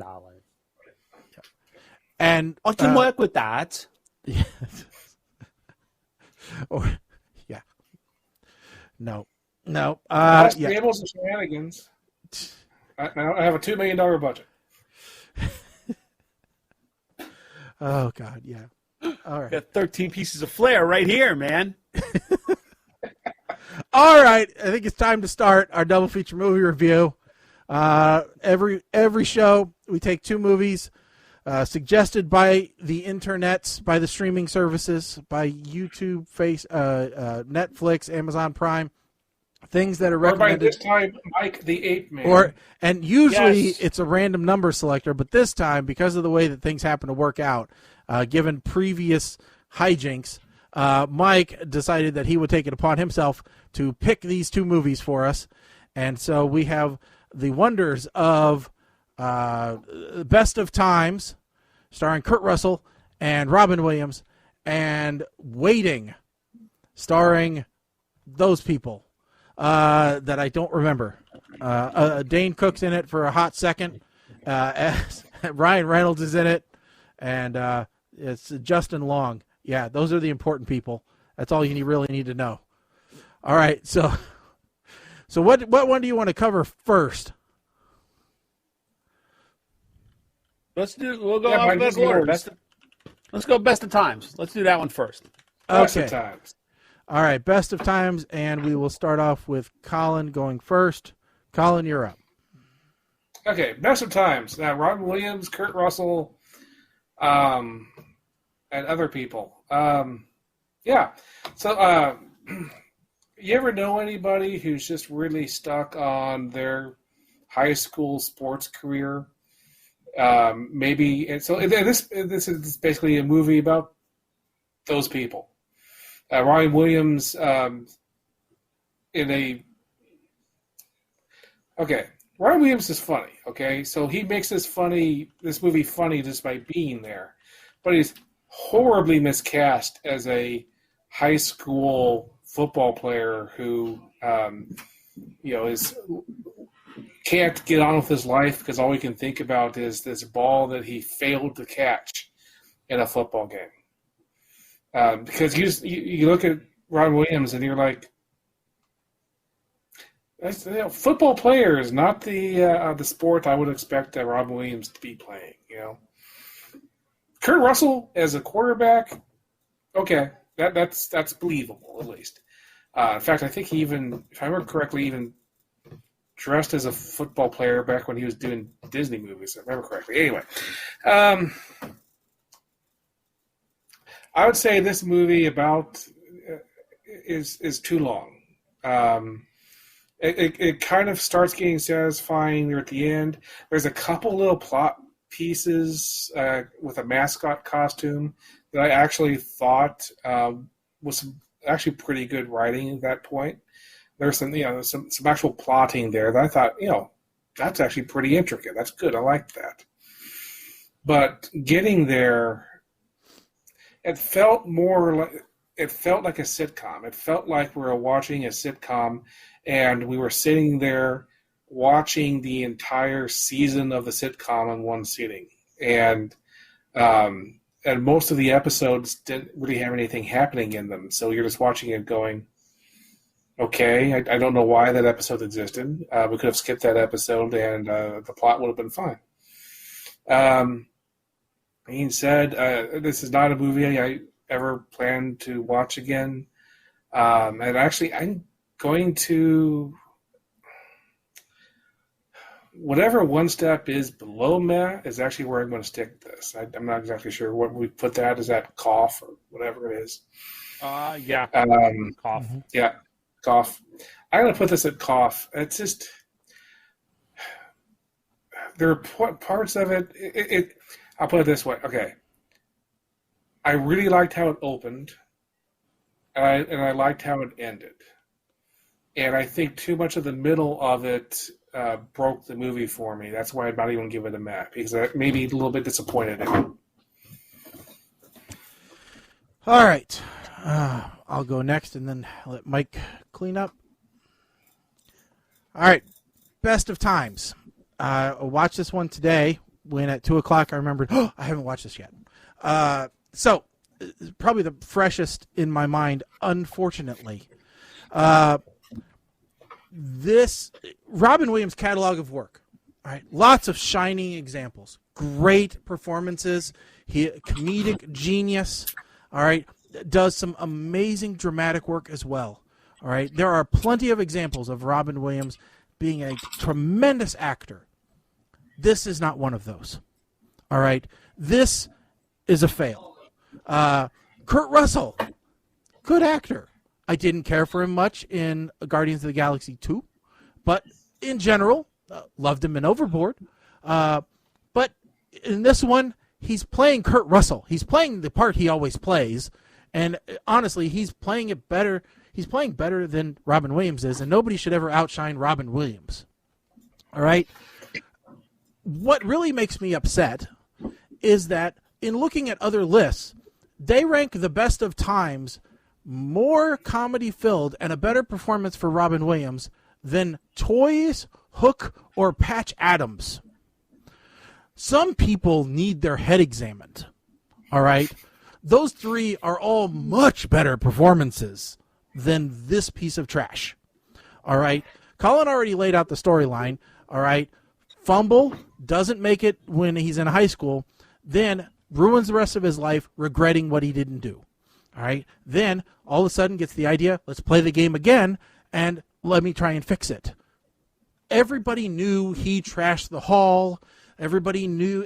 It's the story is as transparent as glass. All right? You know what's going to happen the whole time.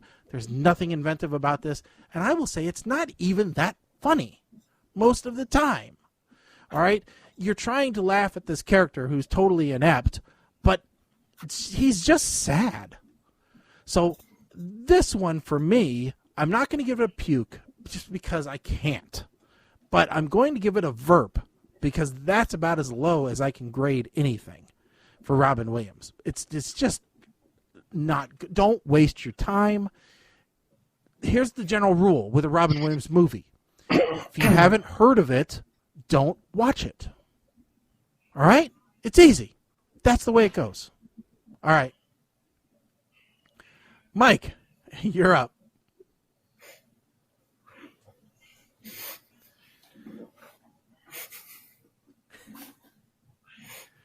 Sometimes I don't like you guys.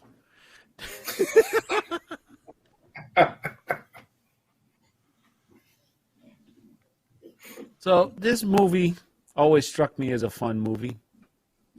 I remember watching this movie many times because there were two amazing celebrities in the lead, Robin Williams and Kurt Russell. This was right around the time that Robin Williams was in The World According to Garp, another movie I hold near and dear, and a movie with Walter Matthau called The Survivors, I believe.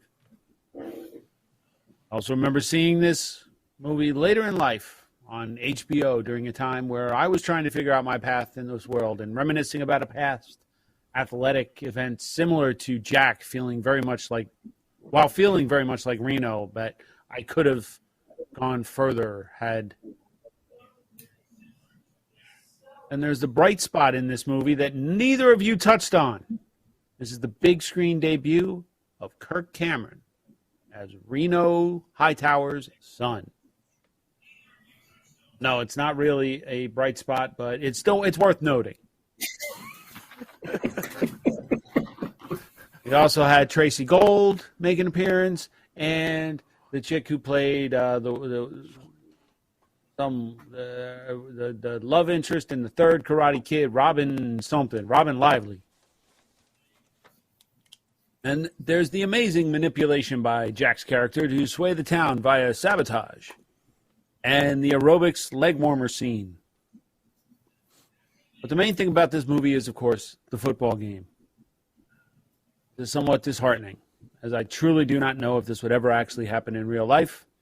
Half of these guys that they depict might actually break a hip if they tried to play football.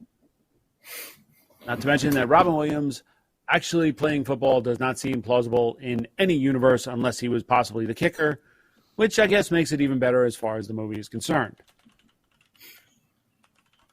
There's not a whole lot of realism to this movie, but this is one of those fun flicks from the 80s that showcases quite a few celebrities in their younger days, as well as some in their older ones, such as M. Emmett Walsh. It's not quite dirty enough to say, don't watch this with the family, but it's got enough foul language and situations that might pique the interest of some of the younger crowds. This is basically a grown-up version of Little Giants when you think about it, because you have the Taft football team, which everyone except the quarterback is out of shape, and the one receiver, which I guess could be Icebox. So you have two people on the entire team that are in shape versus a team of well-conditioned, well-funded, well-dressed actual athletes. So yes, it is an 80s version of it's an 80s adult version of Little Giants. Therefore, it's getting an ear-to-ear grin from me, you bastards, for nostalgia and for some classic Robin Williams comedy. I will agree, there were parts in the middle that I could have done without. Example, the entire dinner scene where they're trying to watch the football game without letting the wives know. Yeah, you could get rid of all of that. Mike, get rid of the whole caribou bullshit. Did you say one of your favorite other movies was Survivors? The Survivors, I think that's what it was called. Yeah, that was a movie. Yeah, it's ranked the 4th worst Robin Williams movie of all time. I don't care. I'm just saying. I never claimed to have good taste in movies. And you also said you couldn't imagine Robin Williams actually playing football, although he was on his JV football team sophomore year for Detroit County Day School in Birmingham, Michigan. Okay, JV. That's like I know. I'm just saying. Second team, man. He actually did play. Yeah, he played more than I did. No, Mike. Actually, that scene you just mentioned, the one where they're dating their wives and trying. that is exactly the scene that moved it off of meh and moved it down. Not because the scene shouldn't have been there. It's like that was an example of something that could have been funny. It could have had some slapstick going on, but it just didn't. I don't know. Like I said, I think my biggest problem with the movie is there's lots of stuff in that movie I really liked, and so the reason I didn't like it is because they didn't pull it together. Okay, so now moving on. This is going to be a good one. The 2005 movie Waiting, starring Ryan Reynolds, Anna Faris, Justin Long, David Koechner. What's up, Juice? Glad you made it. Louis Guzman, and others. All right, we will start off. Doubleday. Yes. So we will start off with. We will start off with Colin. Yes. Waiting. So I looked up after watching this movie. I was reading up on it. So this is a movie that was written by a guy who was working in a restaurant like this, and so he wrote this screenplay, kind of saying what it was kind of like to work. It's a restaurant called Shenanigans, which is, I guess, supposed to be a little bit of Fridays and some other stuff. Anyway, it's that kind of restaurant, and you have a main character who is barely in college, if in college at all, and looking at his life and going, he has people who are in the same class as he started with, and they're now successful. He isn't. But that barely has anything to do with this movie. The movie is called Waiting.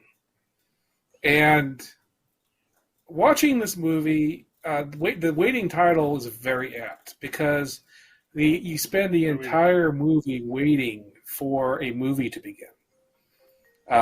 Instead, it's just, I think it well encompasses what it feels like to be stuck at a dead-end job in a restaurant and not having any real life for yourself, because that's the feeling you get having to watch this movie. The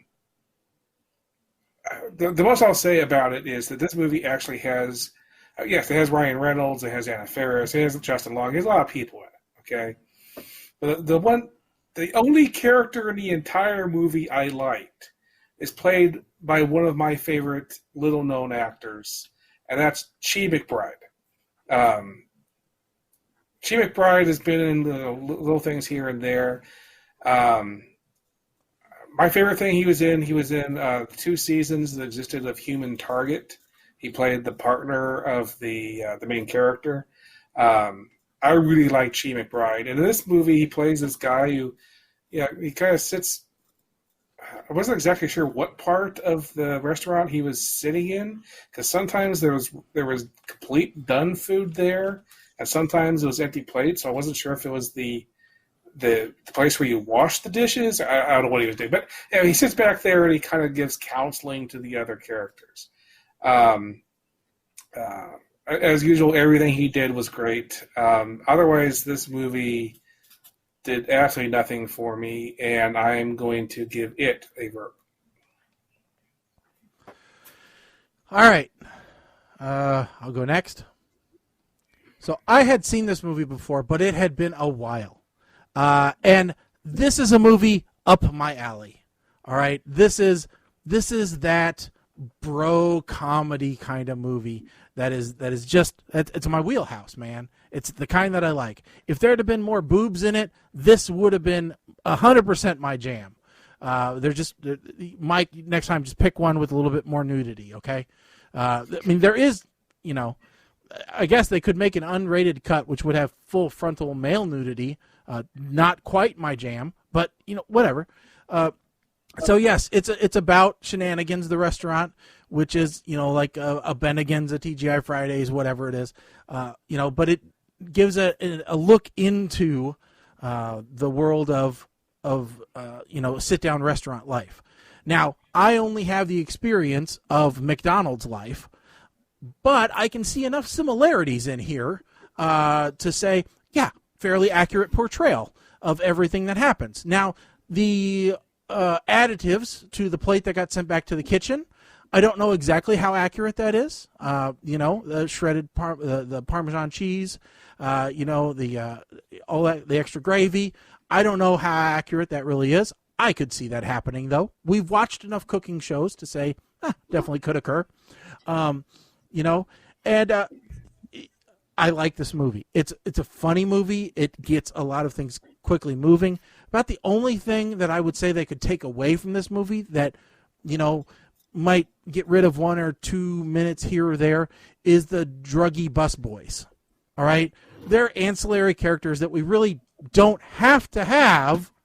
Although it's a nice little aside, I don't know that they're essential to the rest of the story, right? We don't have to have them. We could do something else there. Or if they're going to include them, they could have gone a step further with them, really. Having them, grab the camera and go into the bathroom, that was a nice piece. Maybe you could have done a little bit more with them. But that's really, I'm nitpicking now, right? So I'm trying to find problems with the movie because overall it was really good. Now, this was not one that I could watch with my wife because she would not appreciate the comedy whatsoever. So this was very much a me movie. So, yes, I enjoyed it very much. I forgot the way that the ending worked, so that was a nice little reminder for me. And, what's interesting is this is Justin Long early in his career. So this is pre-accepted, and before we really kind of got burned out on him. So it was nice to see him kind of in an early show. So, no, I'm going to give this a smile because, like I said, I really liked the movie. I thought it was good. And Mike probably thought that both Colin and I were going to, crap all over this, and not to be the case. We're not going to ruin his day twice, probably just once. All right, Mike. Before Mike takes over, I just realized something. Yeah. Just thinking back to watching the movie. That movie very easily could have moved all the way back up to at least meh if it wasn't for the druggy bus boys. Anytime I thought I might be getting into the movie, the druggy bus boys threw me back out again. I think Mike's going to have a conniption, which will be good to watch. So here he is. Did either of you watch through the credits? I watched a lot. I don't know that maybe I missed something. Did either of you see Nick and T-Dog's music video during the credits? No, I did not. I will say I missed I saw a music video, but I missed that. I guess I didn't pay attention enough to it. That was the best part of the goddamn movie. If you had watched that, this would have instantly brought it because they actually rapped. They had this whole gimmick about how they were going to be gangster rappers, which was stupid because they're both white with cornrows and neither one of them seems to have any talent. Yes, they were druggies, but they ended with a rap video. And that video is enough to boost it up. My gods. When you guys said you could do without either one of them, I said neither one of them watched the credit scene. I know it. Colin, it might not have helped your rating, to be quite honest with you, but it would have made the characters more relevant because it also ties into the sequel, Still Waiting. Yes, they made a sequel to this movie. Shaggy, this would have easily brought you up another rating. Okay. Okay? So, that being said, there's also, and I can't remember the actual actor's name, but the greatest performance for me, now Chief McBride, yes, he was also, a lot of people probably know him as Donnie from Gone in 60 Seconds with Nicolas Cage. Okay? Mm-hmm. That's Chief McBride. He was also the chief in iRobot. Probably not as popular there, but okay. The most popular The best actor in this entire movie was the guy that went on to play Sweets in Bones. Because he managed to keep his cool the entire movie and just very calm, cool, collected, and blew up at the exact perfect time in this movie and did so in such epic fashion. You cannot help but respect him. I have never worked in a restaurant setting, and I'm quite glad that I didn't. Watching this movie was enough to make me realize I don't think I could. Though the interaction with the staff, a lot of it is very similar to working retail at a warehouse club, because there was the same interaction with the staff, similar kind of camaraderie, if you will. This is one of those movies that if you try to watch it on network TV, this movie would be about 30 minutes long with commercials, because a lot of this stuff just would not translate, and this movie would suck on network TV. There's a lot of crude humor. As Shaggy said, it's very much a bro comedy, and I think this may have been Dustin Long's first big role after Galaxy Quest. So this was, I don't want to say this was his breakout role, but you're right. This was before he was in anything and everything and selling anything and everything, including Huawei phones, which I don't even think are legal in the U.S. anymore. He was in Dodgeball before this, a year before this. Oh, he was? Yes. And Herbie Fully Loaded. Those were the two. We don't count that. Okay. His role was reduced digitally the same time they reduced Lindsay Lohan's boobs in that one. So I give this one a belly laugh. This is one of those movies that if I'm having a bad day, I can put on the TV and it will cheer me up. I can skip right to the closing credits and suddenly my mood will be good. So, Shaggy, if you have not seen that video, you must go find it. It's out on YouTube as well. I will. You know what else your favorite guy was in? Your John Francis Daly was in. He was also in another movie that we've watched, Rapture Palooza. Don't know if you remember that, but we watched that. That was with Craig Davidson and Craig Robinson and Anna Kendrick, right? Yes. Yes, I do remember that. Yep. And then he was Kendrick too. And also of note, he was a writer on Spider-Man: Homecoming. So he's had a pretty good career. And interestingly enough, he's a hometown boy, Colin. He's from Wheeling, Illinois. So I will grant you, Mike, that this is as noises off as to me. Okay. That's fair. That's fair. But see, this, folks, if nothing else, okay, this is the takeaway from tonight. Here are two guys that have such differing opinions about movies and different tastes, but yet we are friends. Mm-hmm. You can have differing opinions and still get along. That's right. Someone can like the cobbler, and you can still talk to them. You'll have to go through the archives to find that one. All right, Mike, time to pick the movies for the next show. What do we got? We're back to the random number generator, and we are 1 to 35. 1 to 35. 19. What in the hell? I don't know, because I'm not looking, because I don't want to be accused of picking a number. Hold on. No. Moose the movie? Moose the movie? On Amazon Prime. The description here says oddball horror about a moose man. Okay. Oh my God, this appears like it's going to be along the lines of Okay. Bubba the Redneck Werewolf. The budget was $100,000. This is our kind of movie right here.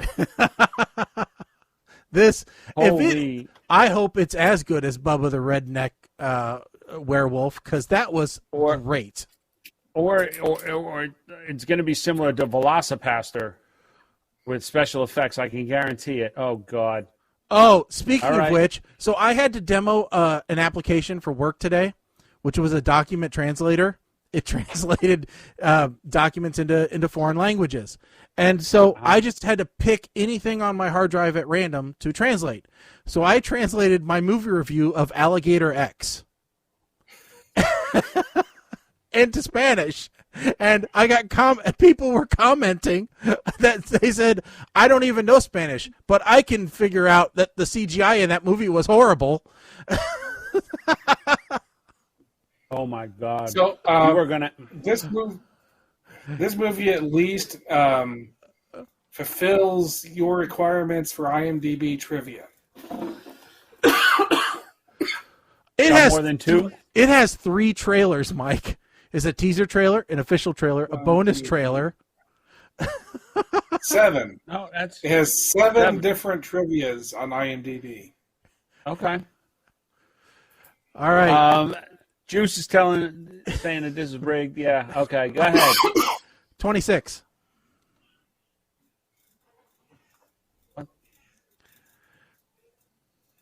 Spy intervention.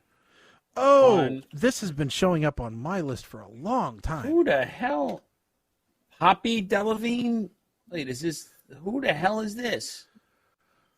So we may have to go to Tubi now to see this. I don't know if it's still available. No, it's still on Prime. Okay.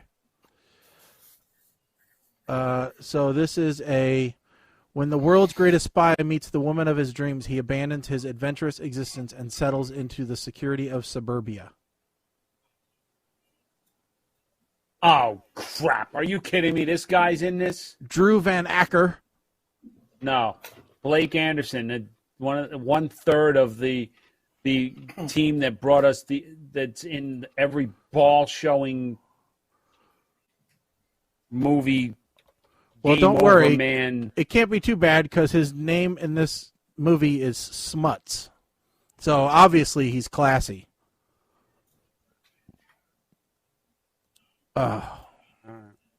So that's our movies for the next show, which will be, according to the calendar, it will be on the 13th. That's right. We're doing another Tuesday next time around, so it'll be on the 13th.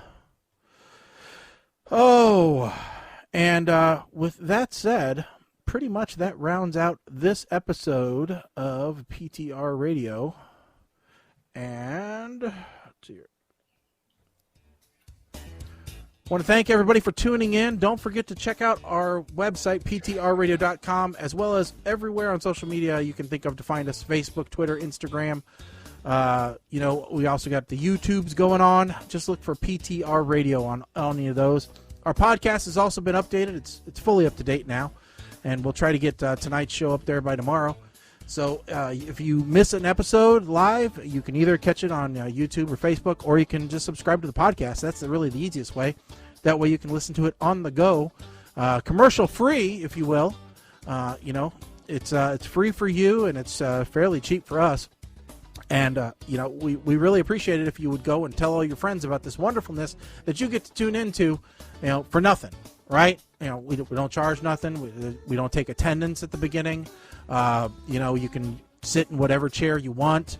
It's a really open class here. We like to have a community feel. So, just bring your friends. That's all we ask. Bring your friends, bring your family, bring your cellmate if you're listening to us in jail, I guess. If you got a guard that'll, smuggle you in an MP3 player that happens to be filled with our recordings, that's fine too. If you want to call, leave us a message, 217-787-03 or 0232. We appreciate everybody that does chime in during the show. As you see, you get your 15 seconds of free screen time. So, with that said, COVID's still going on. We're not going anywhere. You won't be seeing us out and about. at least not anytime soon. But maybe that'll change. Everybody stay safe and keep your head on straight. Until then, I'm Shaggy. I'm Colin. I am Mike the Ape Man. Stick a fork in us, folks. We are done. Later.